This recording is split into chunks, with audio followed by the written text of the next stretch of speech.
Welcome to Finals Day. Quarterfinal heat number 1 featuring J.Marshall out of Encinitas, California. Gabriel Klaussner. Gabriel flying down the line, hunting the ramp, goes upside down. Yep, we knew that. Well, that's one thing we knew was going to happen, that Gabriel was going to go to the air. A black surfboard nowadays, it equates to the lightest surfboard that you can have in your quiver, as it's most of the time going to be epoxy. Well, it equates to pop, and you can feel it. Let's just use Gabriel as an example in his heat against Taj Lindblad the other day. Now you're on a scale against each other, so the judge is really scrutinizing how difficult the maneuvers are. And here we go straight into some power surfing. J.Marshall, 2-turn combo there. Exactly what he did yesterday to get himself into Finals Day. And you start competing directly after the free surf, you can kind of create a familiar feeling of comfort. And Jake looks comfortable, I would say, on this wave. He doesn't look forced. The timing is really not rushed at all, which delivers big maneuvers with impact, even though the wave is about half the size of what he's been surfing these days past. So Jake, you know, I always felt like when you do, it's an interesting energy, especially at the US Open, because for the number of the day so far, 667. Watch out. Here goes Klaussner on his backhand. He's looking for ramps. Wow, Chris, look at the way J.Marshall is stalking around. Scrapping around on the inside. Little left-hander. Decent wall in front of him. He sticks the first turn. A little late on the second. In the world. I think the most underrated surfer in California. What we just saw from Jake, as we see now Jake on a beautiful right-hander. He's going to ramp out. Nice alley-oop to start this wave. Wow. Just when we thought Jake was going to be stubborn and stick to power surfing, he goes ahead and throws a big alley-oop. The score comes in because you don't see the alley-oop being used a lot in this event. In the transition, he's able to get up over the lip, come down directly over his toes, engage for a bottom turn, and get a pretty nice carve out of that second hit. The theme of this event for me is if J.Marshall is semi-claiming a wave, he's coming out of his skin. This is one of the few times I've ever seen him claim. This could be a really good score. And it's funny, Chris, we were talking about Jake. Deep on this one, though. Let's see if he makes it around. And he does, so potentially in air. So his first one that's complete today. And seems like Jake maybe on the outside. A lot of work, and to me it looked like a slight glitch on the takeoff of this air. Well, I mean, great effort coming down with that. That wasn't the type of section that you want to hit. You could tell he was just forecasting the entire wave, and we all thought, is he actually going to make it around? And to have the willpower to throw up through the lip and make it, he's trying to create his... Chris, this is a classic example of... Going left, Chris. Just the one card, but really wanted to touch on, you know, the experience factor right here in this round for the men. Your name back in this heat. And he's been throwing those air reverses to create rhythm because he's able to do one-turn maneuvers. Scanning this wave, we'll see. Gabriel on his backhand. Nice quick snap to start. Secondary setup turn. Wave gets a little weird into the pier, but did about as good as he could on the second turn. Wow, we're shooting the pier already. Okay, I like it. It's crazy. You want to surround yourself with a comfortable feeling, and sometimes a magic board is exactly that. And when the conditions change, you have to be adaptable. We talk about it all week. This board does look really good. I actually love the blue color over the black bottom. It looks spicy and zesty for these small conditions. I think it's the correct move, but you just never know if things like that are at play in the background of your mind, thinking, oh, it's a change in my game plan in some kind, so now I'm adjusting.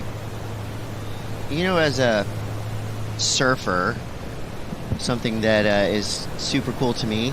Could see a split peak. It's going to be Klaussner. And this is super dangerous. Wind up. That was a nice and tidy tail slide to start.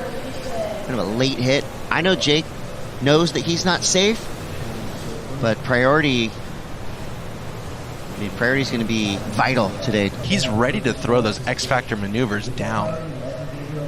Klaussner, a little left runner, building up speed, looking for the section. That was dangerous. That's a near credit card situation. If you know, you know.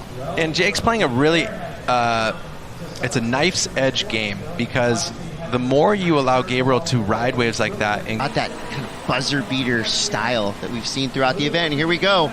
Klaussner now on a right, building speed, finds the ramp.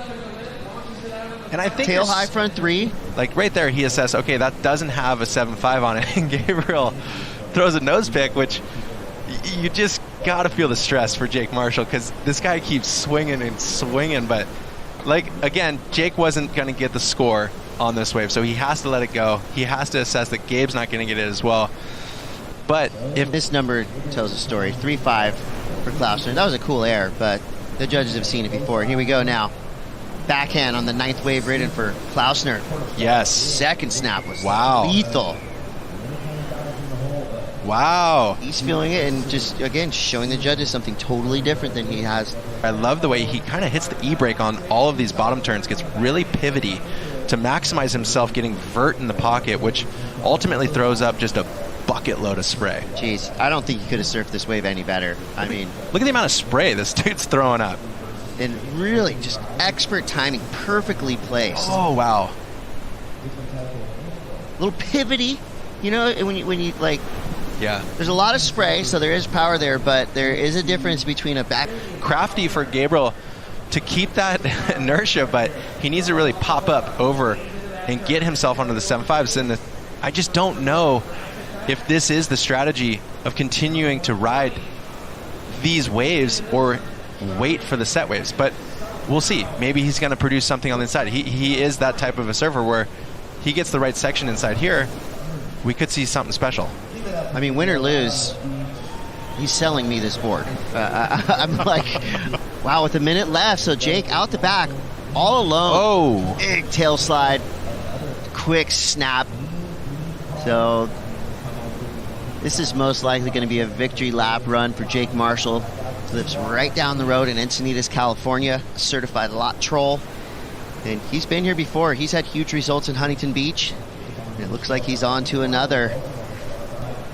And I'm loving the numbers we're seeing. So that tells us that super contestable out there. There's excellent scores potentially available throughout the morning. Strong, steady, collected. That's the way Jake started this finals day here at Huntington Beach. Just talk me through your strategy, Jake. Well, the waves got a little smaller today, and so I just really wanted to be on the good waves. That's kind of been what I've been trying to do most of the event. And yeah, I don't know, like kind of just did a alley-oop. I haven't done one of those in a while, so not sure what I was thinking there, but it worked out, so I'll take it. We always love it when a plan comes together. For you, as you move into the semifinals, looking to hoist the trophy here at Huntington Beach, just how do you move through the day?